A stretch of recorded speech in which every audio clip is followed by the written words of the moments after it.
Bonjour à tous, bienvenue au webinaire sur les succès et échecs des projets d'unité de méthanisation où interviendra Sébastien Bourdin. Je suis Alice Lestiz, je dirige le Centre technique national du biogaz et de la méthanisation. Sébastien, tu peux passer la planche s'il te plaît? Ouais.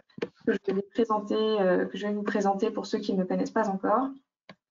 C'est le réseau des laboratoires de recherche français sur la méthanisation. Il a donc des entités un peu partout en France et son objectif est de faciliter la diffusion de connaissances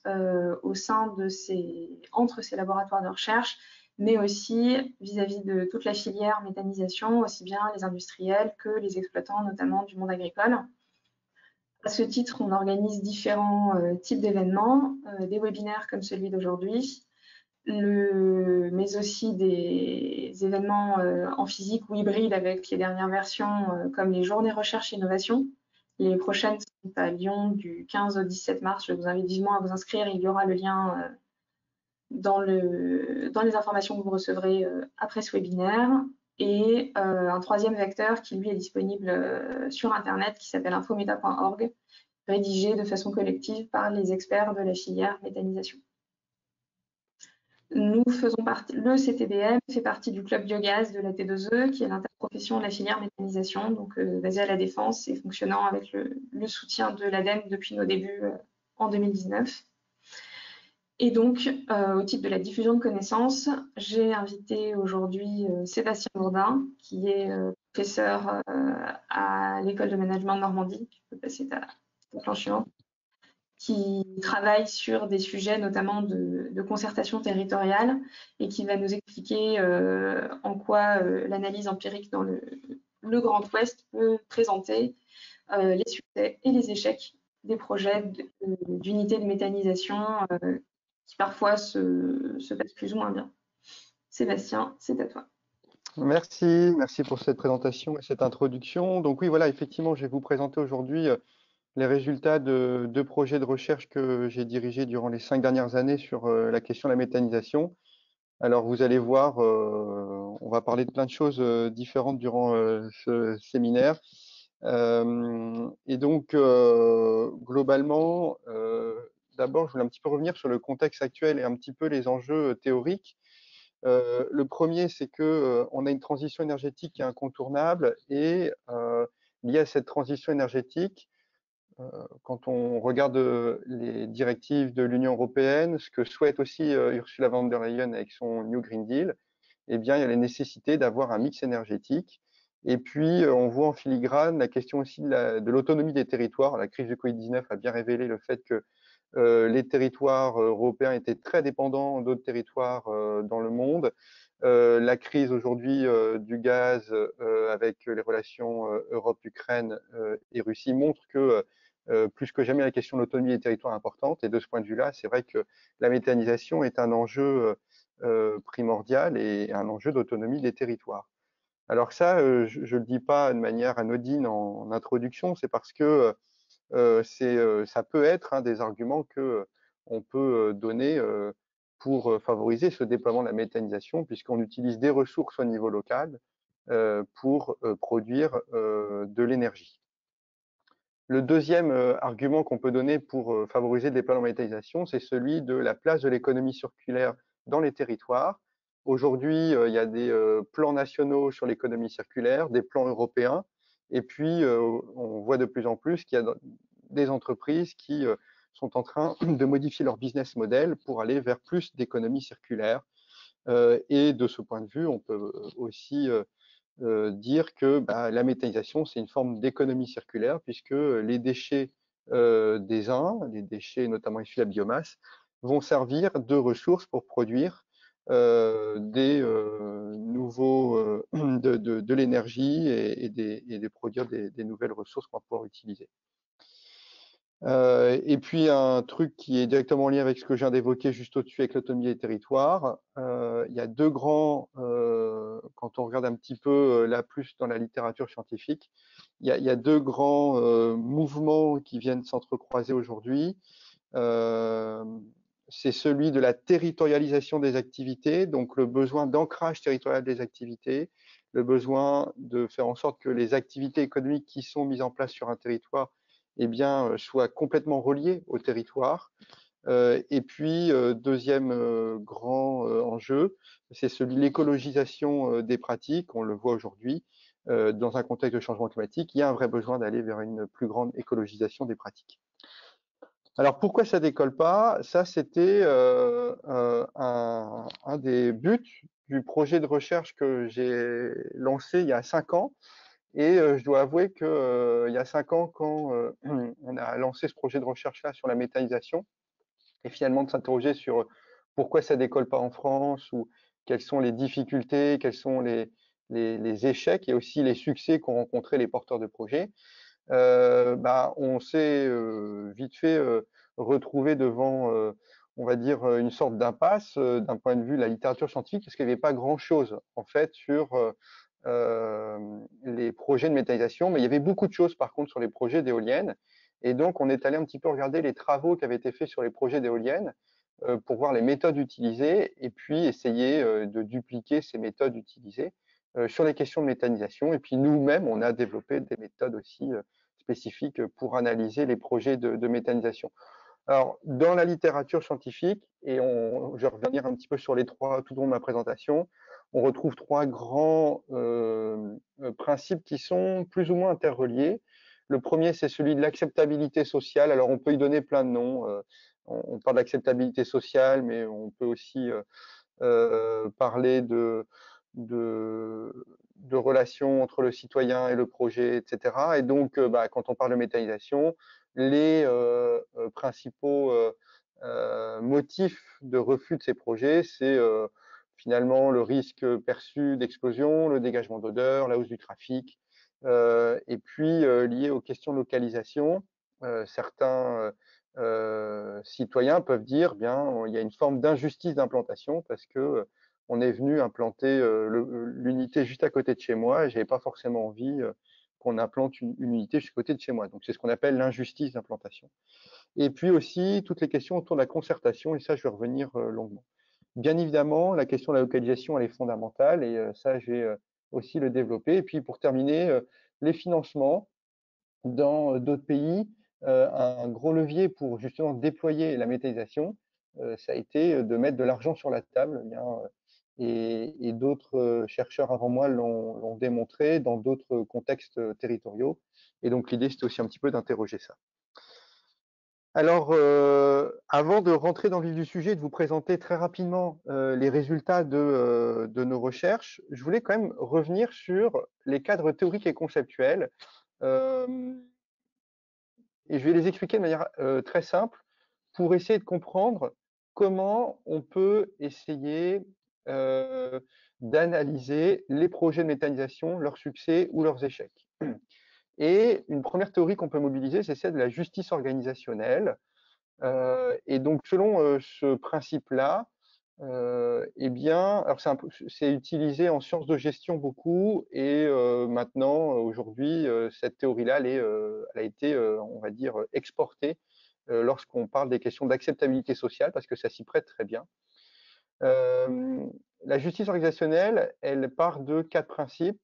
Le premier, c'est que un projet va être plus facilement accepté s'il y a une forme de justice procédurale. Alors, ce qu'on entend par justice procédurale, c'est que finalement, le projet suit des procédures très claires, ne tente pas de les contourner. Le projet répond à un certain nombre de normes qui sont édictées par le niveau national ou le niveau européen. Et donc, finalement, si déjà dans les procédures suivies, ça fonctionne et c'est bien suivi et c'est bien fait comme il faut, on peut maximiser les chances d'avoir un projet qui va être accepté. Le second, c'est celui de la justice distributive. Pour qu'un projet soit accepté, enfin un projet, quel qu'il soit, il a forcément des avantages et des inconvénients. Pour qu'un projet soit accepté, il faut que finalement, s'il y a des inconvénients et que ces inconvénients peuvent gêner certaines personnes, il faut que ces personnes puissent être compensées d'une manière ou d'une autre par ces inconvénients. En gros, on ne peut pas avoir tous les inconvénients sans avoir quelques avantages. Et donc, on parlera de principe de justice distributive si finalement toutes les personnes, y compris celles qui ont des inconvénients, qui subissent ce qu'on appelle des externalités négatives en économie, eh bien, s'estiment qu'ils ont été compensés d'une manière ou d'une autre. Ensuite, un autre principe, c'est celui de justice informationnelle. Euh, le projet va avoir une chance de voir le jour et on va maximiser la probabilité que ça fonctionne si finalement l'information qui est divulguée auprès des parties prenantes des projets, eh bien, elle est divulguée de manière juste, non faussée, etc., etc. Donc, c'est toute l'information qui est mise à disposition et s'il n'y a pas de falsification de cette information et si on cache rien dans les informations qui sont données. Donc, dans ce cas-là, on parle plutôt de transparence. Voilà. Et puis le dernier, c'est la justice interpersonnelle. Dans des projets, forcément, il y a des acteurs qui ont plus de pouvoir que d'autres. Et l'idée, c'est que la perception que toutes les parties prenantes ont d'un projet, des relations que les uns ont avec les autres, eh bien, qu'il y ait une forme de justice interpersonnelle. C'est-à-dire qu'en gros, qu'il y ait des personnes qui se disent, ah bah en fait, je me sens un peu lésé parce que lui, c'est le pote de Bidule, et donc forcément, Bidule, il va avantager machin parce que finalement, ils se connaissent bien, et donc moi, je suis laissé de côté, etc. Et ben, vous voyez très vite que quand on regarde ce cadre théorique-là et qu'on veut l'appliquer à la question de la méthanisation, bah, ça peut faire vite fait écho. Et quand on regarde les projets de méthanisation qui n'ont pas vu le jour, eh bien, très souvent, on retrouve ces 4 principes de justice distributive qui ont été, discutés et finalement sur lesquels on n'est pas arrivé à des accords. Un deuxième autre cadre théorique, je vais vite, c'est celui du modèle d'Hirschman. Hirschman nous dit quand on n'est pas d'accord sur quelque chose, sur un projet par exemple, il y a plusieurs façons de manifester son mécontentement. Le premier, c'est de partir. Donc c'est ce qu'on appelle l'exit. Et donc bah, finalement, je pars et puis voilà, du coup, c'est comme ça que je manifeste mon mécontentement. Le second, c'est rester. Et quand on reste, il y a deux possibilités. Soit on va actionner ce qu'on appelle le voice, donc on va protester, on va prendre la parole, on va protester, on va dire qu'on n'est pas content. Ou alors, on va se taire, donc c'est ce qu'on appelle le loyalty en anglais. Donc finalement, on va dire, bon, bah, je suis pas content, mais bon, je vais me taire et finalement, je vais faire preuve de fidélité et de loyauté. Et donc ça a été beaucoup appliqué dans les entreprises. Par exemple, je veux une augmentation, mon chef d'entreprise ne veut pas de l'augmentation. Bah, deux possibilités, soit je pars de l'entreprise et je vais rejoindre une autre en espérant avoir un salaire supérieur, soit je reste et par contre, je vais aller voir les syndicats, donc c'est protester, pour faire en sorte que j'ai cette augmentation parce que j'estime que ce n'est pas normal, ou alors je vais me taire et je vais faire preuve de loyauté ou de fidélité en disant ah, peut-être que finalement, si je n'ai pas cette augmentation. Alors, certes, je suis mécontent, mais je vais pas monter au créneau et peut-être que le patron a de bonnes raisons que ça marche pas. Là aussi, on va voir qu'on va pouvoir appliquer ce modèle d'Hirschman au projet de méthanisation. Et puis pour terminer, c'est le modèle de la théorie des proximités. En fait, quand on parle de gouvernance territoriale, donc c'est-à-dire d'organisation des acteurs autour d'un projet pour faire en sorte de le mener à bien, on s'aperçoit qu'il existe deux types de proximité.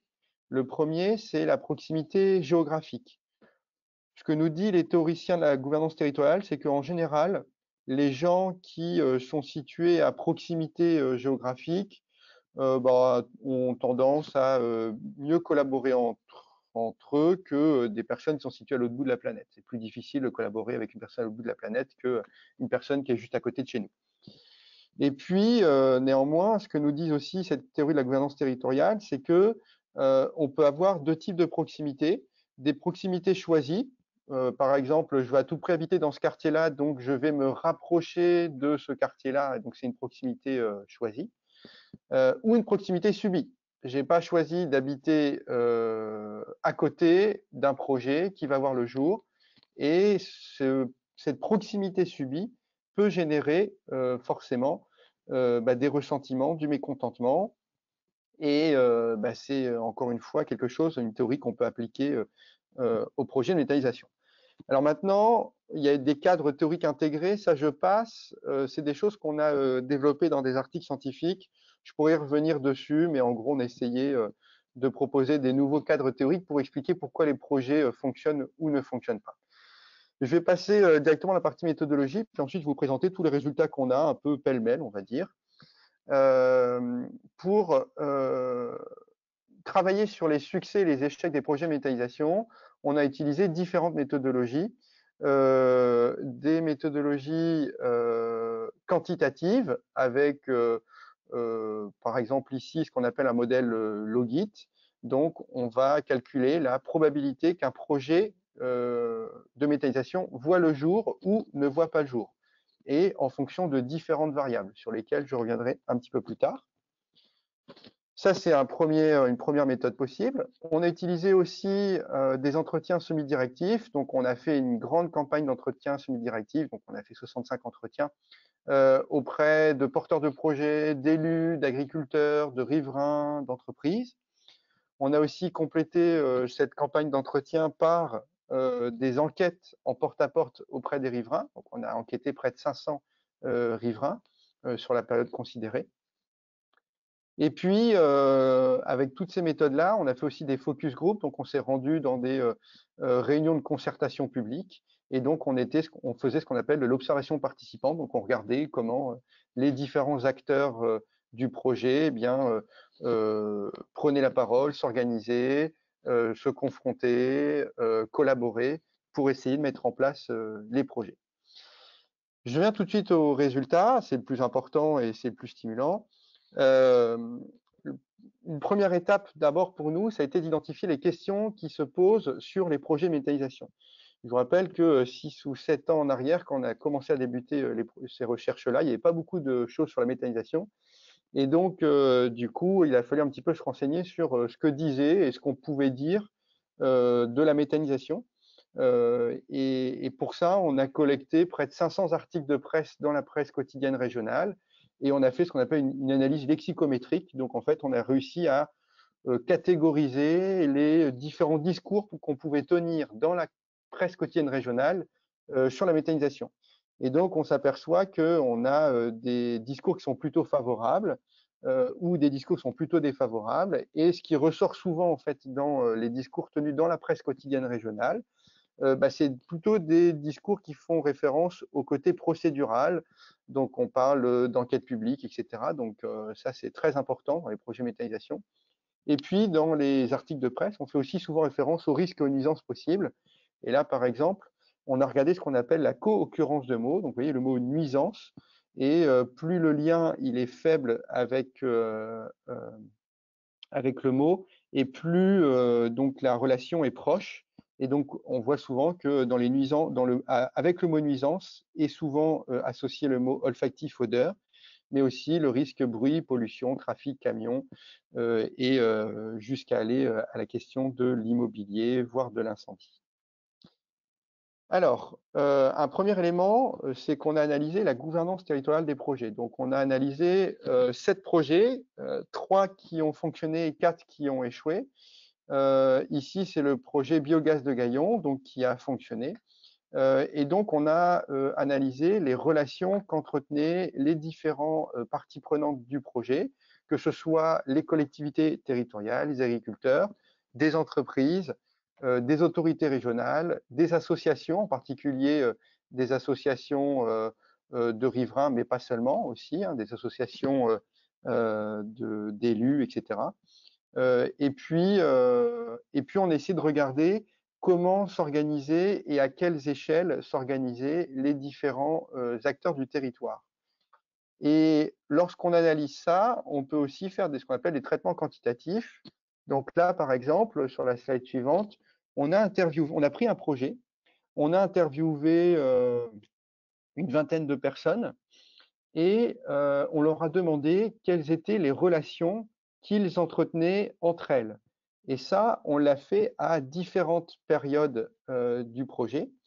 Et on peut voir, alors je passe les détails techniques, mais globalement, ce qu'on peut voir, c'est que les caractéristiques et la structure de la gouvernance territoriale du projet en question a évolué au cours du temps avec des acteurs qui étaient en 2010 très centraux et qui sont devenus périphériques, des acteurs qui se sont aussi retirés ou en tout cas qui ont eu beaucoup moins d'influence, et puis d'autres acteurs qui en 2010 étaient émergents et qui ont pris plus d'ampleur, par exemple l'association de riverains au niveau local.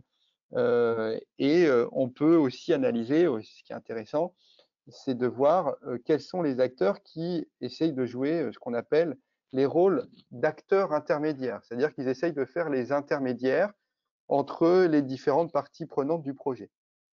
Et à ce titre-là, on a regardé précisément quels étaient les rôles, enfin le rôle, enfin d'ailleurs les rôles que jouaient les collectivités locales dans les projets de méthanisation à différents moments du projet. Et donc, on a analysé différents rôles, le rôle de facilitateur, le rôle de pédagogue le rôle d'acteur neutre. L'intermédiation territoriale, si je devais la définir en 2 mots, c'est la capacité de mettre en relation différents acteurs d'un territoire au service d'un projet. Et donc, on a analysé si finalement les collectivités locales, les élus au niveau local, étaient capables de jouer ce rôle d'intermédiation, ce rôle de facilitateur, de pédagogue.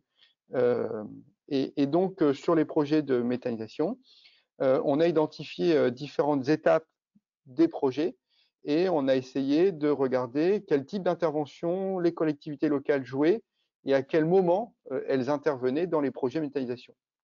Par exemple, sur les questions d'urbanisme et les problématiques foncières, eh bien, la collectivité locale va faciliter le porteur du projet et va l'accompagner dans le respect de tout ce qui est questions réglementaires. Sur la partie acceptabilité, l'élu local peut jouer le rôle de pédagogue, c'est-à-dire qu'il va et de facilitateur, donc il va accompagner le porteur du projet, il va l'aider pour organiser des événements grand public, des portes ouvertes, etc., etc. Et puis, il va aussi, s'il a envie de voir arriver ce projet sur le territoire, il va jouer aussi le rôle de pédagogue en expliquant à sa population quels sont les avantages, les inconvénients et que pourront retirer les citoyens de ce projet de méthanisation. Et puis pour terminer, dans la vie du projet, on avait vu aussi que les collectivités locales jouaient un rôle fondamental. Ils ne s'arrêtaient pas au moment où le projet voyait le jour, mais il allait bien au-delà. Et donc, il y a toujours cette idée de jouer le rôle de facilitateur, de pédagogue. Je ne développe pas, mais je pourrais aussi revenir là-dessus si vous voulez. On a fait pas mal d'études sur ce sujet. Un autre aspect qu'on a analysé, je vous l'avais dit, c'était la question de la probabilité d'échec. Donc là, c'est le fameux modèle économétrique Logit. Je passe ces résultats-là et je vais directement rentrer dans le vif du sujet sur l'interprétation de ces résultats-là. Le premier, c'est que les projets qui sont uniquement portés par des agriculteurs semblent augmenter la probabilité d'échec. Alors ça veut dire quoi? Ça veut dire que sur les 66 projets qu'on a analysés dans le Grand Ouest, lorsque les projets étaient uniquement portés par les agriculteurs, il y avait une probabilité d'échec qui était plus élevée que des projets qui étaient portés par des mix agriculteurs et collectivités territoriales ou agriculteurs avec une entreprise privée, etc. etc. Quand on regarde un petit peu dans le détail les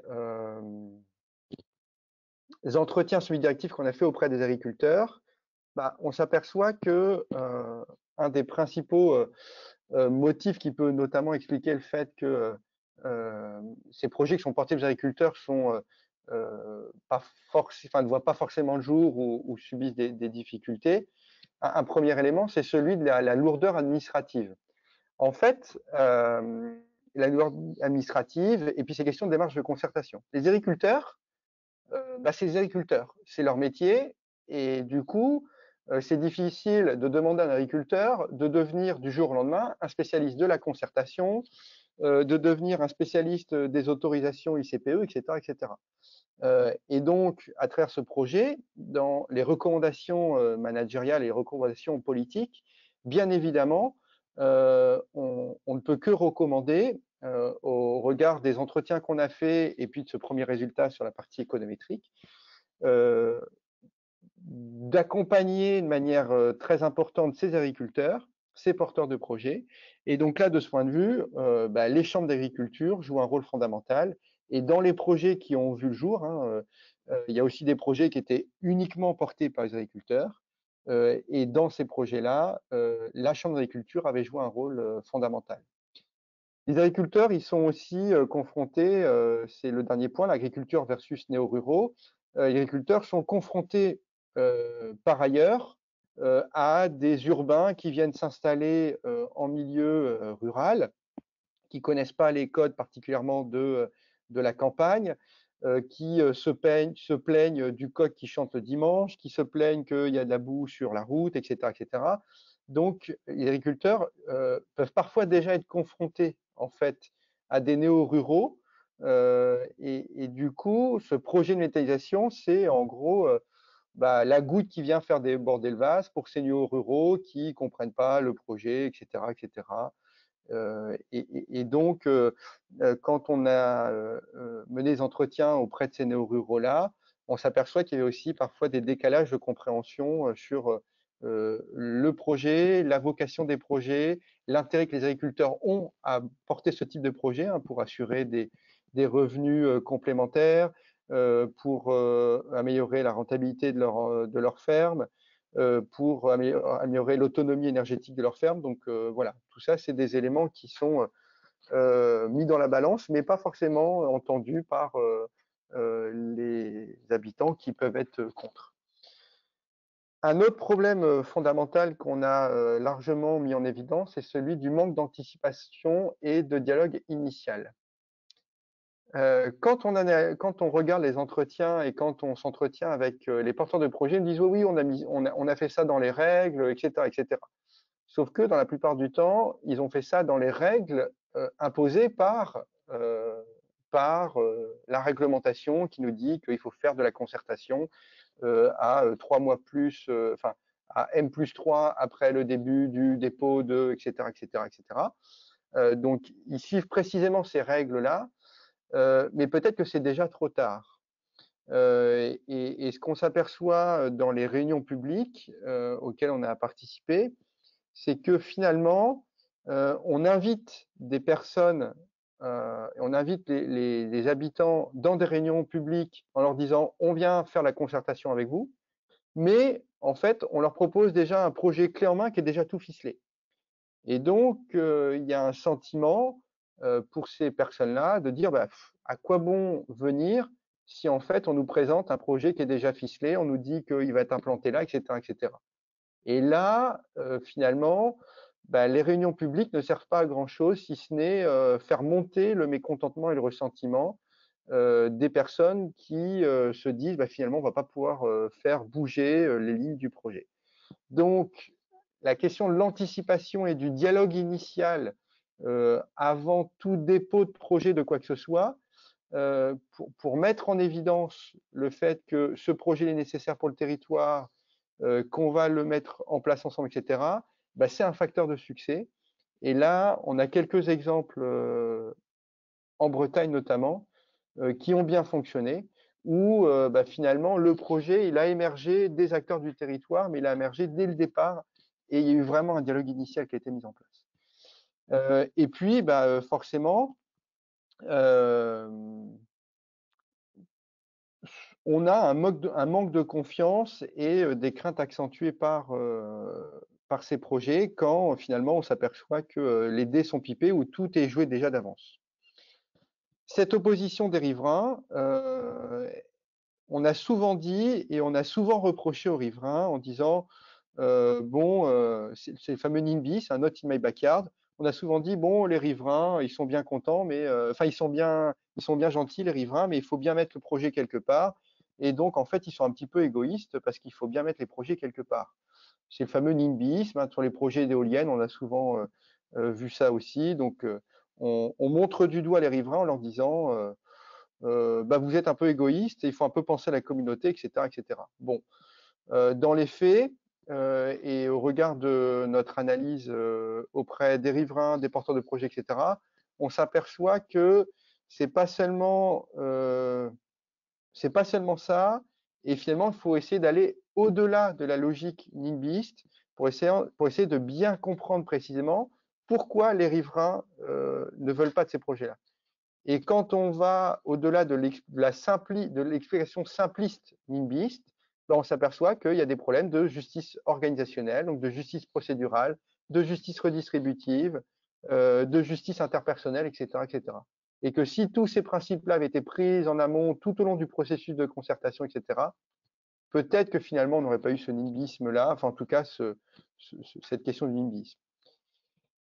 Et puis, toujours ces questions de démocratie participative, il y a des beaux exemples en Allemagne, au Danemark, de vraies démocraties participatives qui peuvent éviter d'avoir cette logique du voice, donc le principe d'Hirschman, hein, quand on est content, et ben, soit on se barre, hein, donc soit on quitte le territoire, ou soit on y reste, mais on fait valoir sa voix, ou soit on est loyal. Et ce que montrent aussi ces projets qu'on a analysés, c'est que les personnes ne partent jamais. D'abord, la logique de l'exit, elle ne marche pas. Parce que justement, ces personnes nous disent, bah, si on part, ça veut dire qu'il faut qu'on vende notre maison. Et si on vend notre maison, ils estiment qu'ils vont la revendre moins cher parce que comment on peut vendre une maison et expliquer aux personnes que finalement, ils vont habiter à côté de méthanisation. Et donc forcément, il va y avoir une probable dévaluation foncière. Donc ça, c'est un argument qui est souvent donné. Et donc du coup, puisqu'on ne peut pas partir, le exit, on va faire valoir notre voix, le voice. Et donc tout l'enjeu, c'est d'essayer de bien comprendre cette logique et puis comment mettre en œuvre une vraie démocratie participative, en tout cas une vraie logique d'anticipation et de dialogue initial pour faire en sorte que ça fonctionne. Un autre élément important dans notre modèle économétrique, on s'aperçoit que les projets qui ont été aidés financièrement ont une probabilité de succès qui est plus importante.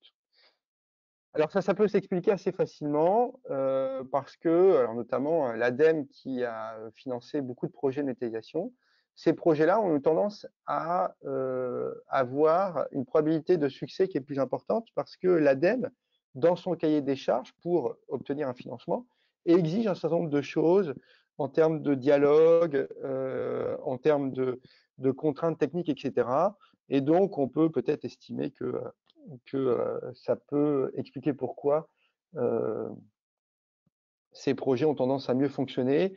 Et puis, il y a souvent la nécessité il y a un besoin, il y a un effet levier qu'on a identifié aussi.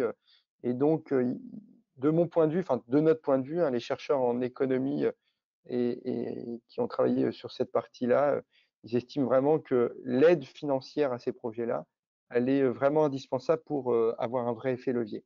Et puis pour terminer, bon voilà, la valorisation de type injection en biogaz est souvent préférée à celle de la cogénération. Alors en termes de conclusion, vous l'aurez bien compris, il y a besoin d'anticiper, de lever les craintes, de bien expliquer, et la question de la localisation et des financements, elle est vraiment fondamentale. Quand on regarde un petit peu les objections à la méthanisation, on s'aperçoit que on retrouve toujours ces questions de justice distributive. Et bien évidemment, aujourd'hui, on le voit sur des projets de panneaux photovoltaïques, de projets d'éoliennes, il y a de plus en plus des répartitions équitables qui sont possibles de mettre en œuvre en essayant de penser ce qu'on appelle l'équité locale. Alors cette équité locale, elle peut prendre plusieurs formes.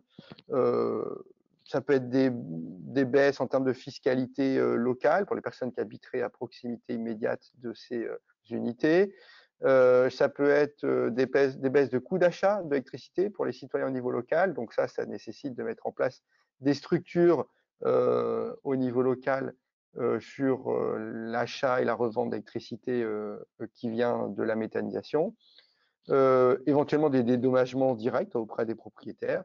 Et puis, c'est un peu les projets qui sont un peu à la mode aujourd'hui, c'est que les parties prenantes du projet et les citoyens, eh bien, ils soient propriétaires partiellement ou totalement du projet par ce qu'on appelle des groupes communautaires qui, du coup, partagent les bénéfices de la méthanisation. Et donc, qui dit partage des bénéfices, dit peut-être aussi, en tout cas c'est ce que nous disent les théoriciens, du choix social, acceptation sociale beaucoup plus importante.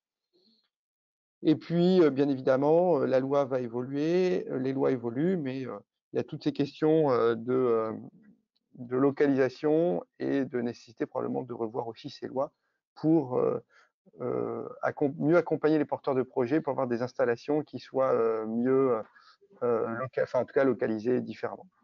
Alors pour aller plus loin, je vais terminer par ça. Merci Sébastien. Voilà, j'ai terminé, voilà. J'ai Voilà. terminé. Le temps est écoulé pour l'instant. On pourra éventuellement revenir sur les futures pistes de recherche après les échanges. Tu peux nous laisser ta planche, Ouais. merci, si tu veux. Je propose aux participants qu'ils souhaitent de poser des questions via le module questions qui nous permettra de les voir. En attendant, moi j'en ai quelques-unes pour commencer, pour donner des pistes. Notamment, on parlait du rôle des néo-ruraux dans la contestation des projets. Est-ce que, une thématique que je n'ai pas entendue, est-ce que c'est lié finalement à l'unité de méthanisation en soi, cette contestation, ou est-ce que c'est quelque chose qui peut aussi se retrouver comme une contestation un peu plus générale de l'agriculture en général ou de l'agriculture industrielle, comme peut l'être considérée celle qui vient avec la méthanisation? Oui, oui, on le voit aujourd'hui pour avoir pas mal parlé avec des agriculteurs sur eux, en fait, leur sentiment vis-à-vis de ces formes de contestation. Ils nous disent que c'est pas nouveau et que peut-être que ce projet de méthanisation, c'est le projet de trop.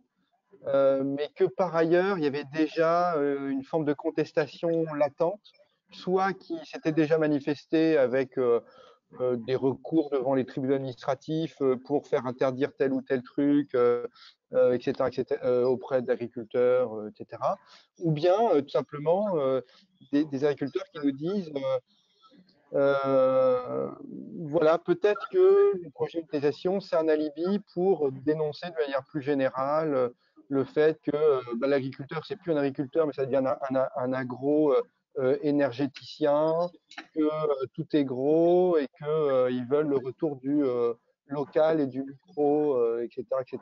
Donc c'est vrai que c'est quelque chose qu'on trouve quand même souvent hein, chez les agriculteurs au fait que parfois ces projets, ça peut être un alibi pour revendiquer quelque chose de beaucoup plus général, ouais.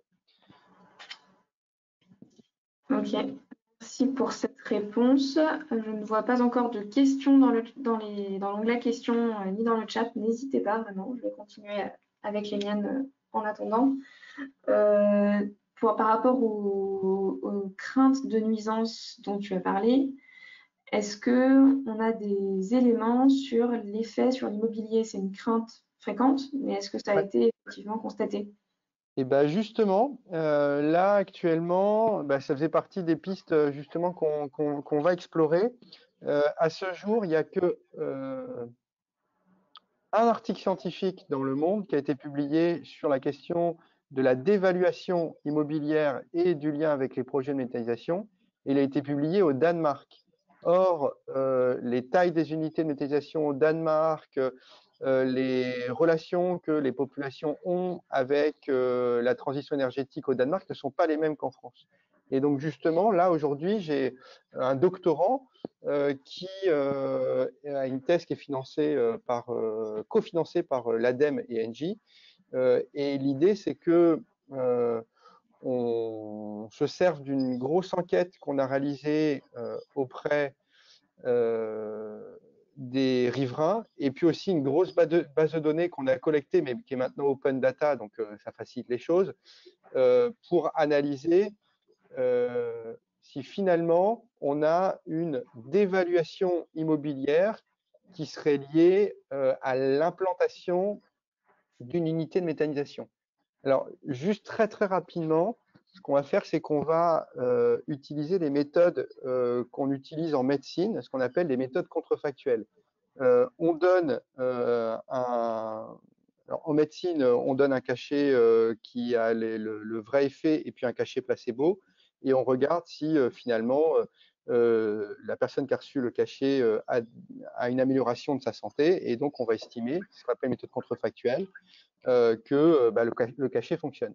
Et donc là, on va utiliser une méthode à peu près similaire. En fait, on va prendre des territoires avec une unité de méthanisation qui a été implantée. On va considérer que c'est le cachet. Versus des territoires où il n'y a pas eu d'unités de méthanisation qui ont été implantées. Et on va regarder l'évolution des prix de l'immobilier sur 10 ans. Et c'est ce qu'on appelle la méthode des prix hédoniques. Et avec ça, on va pouvoir quantifier empiriquement l'impact des installations de biogaz sur la valeur des propriétés résidentielles. Il se trouve que dans l'étude du Danemark, les effets sont soit non significatifs, donc ça veut dire que le prix de l'immobilier ne baisse pas parce qu'il y a un projet de méthanisation qui a vu le jour, ou soit négatif mais faible. Et ces effets dépendent largement de la taille de l'unité de méthanisation. Ça, c'est ce qui a été montré au Danemark. Et donc, on va tester ça en France et on vous donnera ces résultats-là. En tout cas, c'est une approche qui est très, très originale. C'est peut-être aussi pour ça que l'ADEME nous l'avait financé, parce que c'était vraiment un truc original. Donc, dans un prochain séminaire, j'aurai l'occasion peut-être de vous présenter les résultats de cette étude. Merci Sébastien. Ah mince. Donc on espère avoir effectivement des réponses bientôt sur ce sujet. Pourquoi pas dans ce contexte? Mm.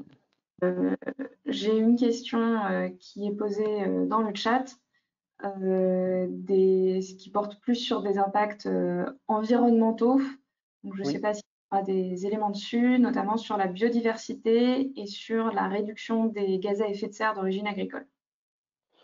Alors en fait, toutes ces questions liées à l'analyse de l'impact environnemental, pour ça, il y a l'ADEME qui a un super outil qui permet de mesurer l'impact environnemental avec ce qu'on appelle des analyses de cycle de vie. Donc on va regarder on va regarder le coût carbone de la production d'un kilowattheure d'électricité ou équivalent au biogaz. Et finalement, alors nous, on ne l'a pas fait parce que c'est plutôt des études qui sont réalisées par des chercheurs en sciences dures. Mais ce que nous montrent les résultats des études scientifiques sur le sujet, c'est que on réduit de manière significative l'impact environnemental avec la méthanisation. Maintenant, ça dépend de plein de paramètres et donc ces analyses de cycle de vie, elles sont très difficiles à mettre en place pour une unité de méthanisation, ce qui n'est pas le cas par exemple pour une éolienne, parce que il y a aussi par exemple la question du retour au sol. On sait qu'on peut servir du digestat comme fertilisant potentiel d'origine naturelle. Donc, il faut doubler cette analyse de cycle de vie de la méthanisation en tant que telle, avec l'analyse de cycle de vie du digestat, etc. Donc, il y a plein de paramètres de paramètres à prendre en compte, et c'est ça qui n'est pas évident. Maintenant, nous, ce qu'on va faire aussi avec mon doctorant, c'est d'analyser sur ces questions de durabilité environnementale des unités de méthanisation. On va analyser la question de l'approvisionnement.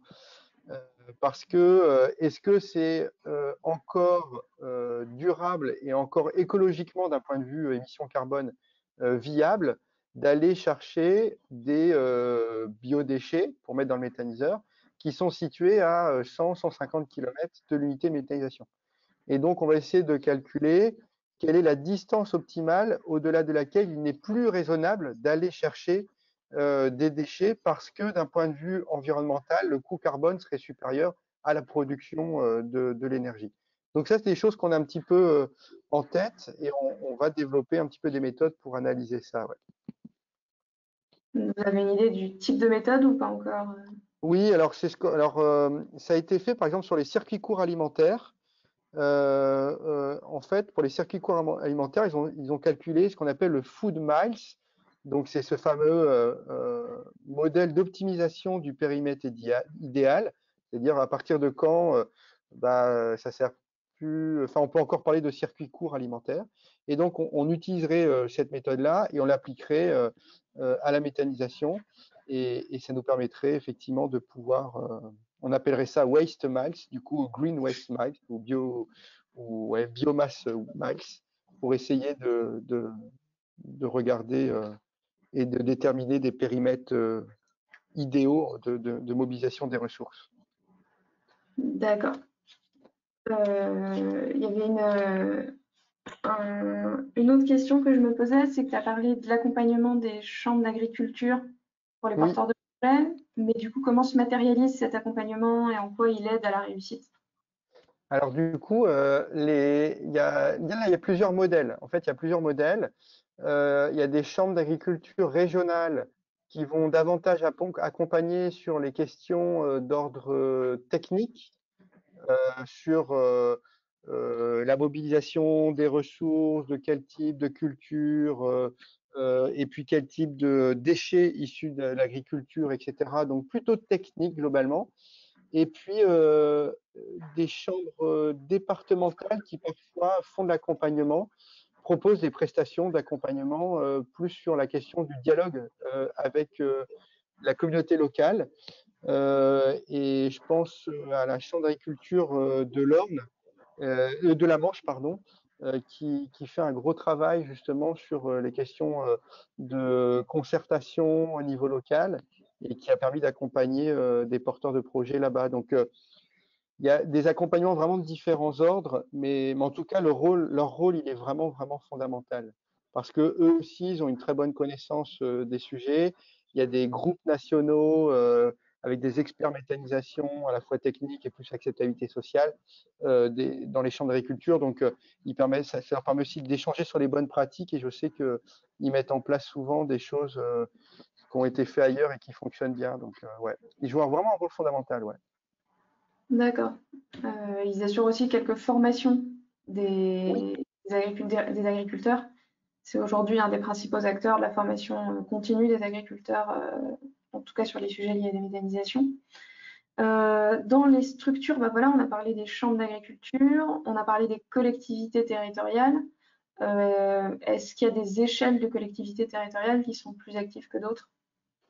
Alors, on a vu un peu de tout aussi. C'est-à-dire que, bon, globalement, la région, elle met de l'argent sur la table pour accompagner, souvent, hein, elle met de l'argent sur la table pour accompagner les porteurs de projets.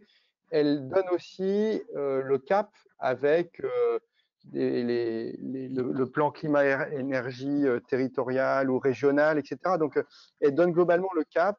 Et c'est vrai qu'on a un président ou une présidente de région qui pousse vers ça. En général, ça peut aussi créer des dynamiques au niveau local. Au niveau plus local, on s'aperçoit que c'est souvent à l'échelle de l'intercommunalité que ça se passe, quand on a des projets qui regroupent plus d'une dizaine, une quinzaine ou plus d'agriculteurs, et où d'ailleurs, si ce n'est pas des projets portés d'agriculteurs, quand c'est par exemple une industrie comme Avir, c'est une industrie agroalimentaire. Bon voilà, c'est plutôt à l'échelle de l'intercommunalité que ça se joue. Après, nous, ce qu'on a un petit peu, on parlait de NINBI tout à l'heure, on a vu aussi du NINMEI, Not in my electoral year, pas pendant mon électoral. Enfin, en tout cas, on l'a un peu traduit comme ça en disant, ça arrivait qu'il y ait des maires au niveau local qui soutiennent un projet en disant oui, c'est super tout ça. Et puis quand ils voyaient que l'association de riverains est en train de se monter contre la projet-mutualisation et que cette association prenait de l'ampleur, bah, finalement, ils se ravisaient, ils retournaient leur veste en disant bon, finalement, c'est vrai que le projet mutualisation, c'est peut-être pas si bien que ça, etc., etc. Donc, c'est ce qu'on a appelé le Not in my electoral year, NINMEI. Bon, on ne donnera pas de nom, mais effectivement, on voit bien que là, pour le coup, avec cette illustration-là, le maire peut vraiment jouer un rôle décisif, soit facilitateur, et donc il va jusqu'au bout et il accompagne, ou soit il dit bah non, finalement, on n'y va pas, on ne se sent pas prêt, et du coup, il peut mettre un frein. Donc là, de ce point de vue-là, l'élu local, il joue un rôle quand même important, ouais. Y compris un rôle négatif quand finalement il décide de plus accompagner le projet ou de dire non au projet, souvent à cause, je vais pas dire à cause, mais souvent parce qu'il y a eu au niveau local une association de riverains qui s'est montée contre la méthanisation. D'accord. Et donc, on parlait d'industriels, on parlait d'agriculteurs. Est-ce que vous avez eu l'occasion de voir des projets qui étaient en lien ou portés par des coopératives? Et est-ce que ça changeait quelque chose? Oui, alors les projets portés par les coopératives, là aussi, c'est des projets qui fonctionnent plutôt bien parce que c'est des projets alors, c'est pas, nous, on a analysé le Grand Ouest et c'est pas forcément dans le Grand Ouest Canal+. Je sais qu'en Auvergne, il y en a quelques-unes. Euh, c'est des projets qui fonctionnent bien parce qu'on est vraiment sur des gouvernances qui sont très partagées et où là, pour reprendre vraiment les principes de justice procédurale, de justice distributive, justice interpersonnelle, bah, les gens se sentent, enfin, les parties prenantes du projet, ceux qui participent à ce projet, se sentent vraiment égal à égal. Et ça marche, ça marche vraiment bien. Donc, je pense que c'est vraiment un modèle à dupliquer pour les futurs porteurs de projets pour essayer de. Alors, quand on interroge ces porteurs de projets, ils nous disent aussi ça demande plus de temps parce qu'il faut organiser cette gouvernance, c'est chronophage, on n'est pas toujours d'accord, mais il faut accepter de ne pas être toujours d'accord. Donc, ça peut aussi allonger la durée des projets. Bon, mais ça maximise aussi peut-être, en tout cas, ça permet d'améliorer en tout cas la probabilité de succès du projet. Donc, en mettant tout ça dans la balance, parfois, on se dit que c'est peut-être pas si mal de prendre le temps, parfois, ouais. C'est un mot intéressant en cette fin de webinaire. Éventuellement, est-ce que quand on pose des questions aux agriculteurs, ils sont parfois pas la réponse? Est-ce qu'il y a des ressources à leur disposition pour finalement rassurer les personnes qui s'inquiètent des nuisances de la Ouais. méthane? Alors, il y a plein de ressources qui existent, qui sont produites par les champs d'agriculture individuellement sur le site de l'ADEME, etc. Mais il y a, par exemple, la TE, enfin, je veux dire, enfin, vos rôles, votre rôle, pour moi, il est hyper important parce qu'il permet de localiser dans un même endroit à la fois des travaux des travaux de chercheurs vulgarisés, des bonnes pratiques, des choses qui se font partout en France. Et je trouve que là, pour le coup, votre rôle, il est assez fondamental pour mettre en évidence finalement que parfois, ça sert à rien de réinventer l'eau chaude, quoi. Et du coup, pour avoir parcouru plein de sites partout, bien évidemment, chacun veut faire son petit truc à sa sauce, la fiche pratique, la énième fiche des 10 choses à faire pour que le projet fonctionne bien. Mais finalement, on s'y perd un petit peu. Et donc, vous, au moins, vous avez vous avez vous avez vu l'intérêt d'essayer de centraliser les choses pour essayer de partager des informations qui sont bien documentées et qui résument bien finalement ce qu'on peut voir un petit peu à gauche et à droite. Mais globalement, en tout cas, voilà, sur le site de l'ADEME et dans les chambres aussi départementales et régionales de l'agriculture, on a aujourd'hui des documents qui sont relativement très bien faits. Ouais. Merci Sébastien. Donc, je pense que quand tu parlais de centraliser l'information, c'était entre autres sur infometa.org, Oui, voilà, oui. voilà, qui est disponible en permanence, comme les vidéos des enregistrements de ce webinaire et des précédents que vous pouvez retrouver sur la chaîne YouTube de la T2E. Et donc, comme j'allais parler des prochains rendez-vous du CTBM pour terminer ce webinaire. Je vous invite chaudement, si le sujet vous a intéressé, si vous avez d'autres questions sur la méthanisation qui n'ont pas encore trouvé de réponse, à venir aux journées recherche, innovation, biogaz, méthanisation qui se tiennent à Lyon du 15 au 17 mars. Les inscriptions sont encore tout à fait ouvertes jusqu'au 10 mars.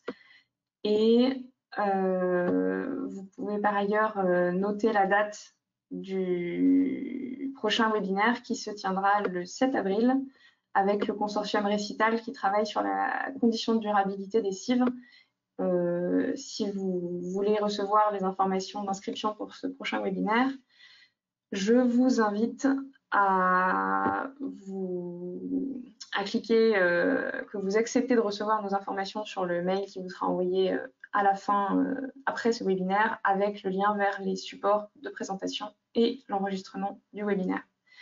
Merci beaucoup. Merci encore Sébastien. Merci à vous. Et merci aux participants.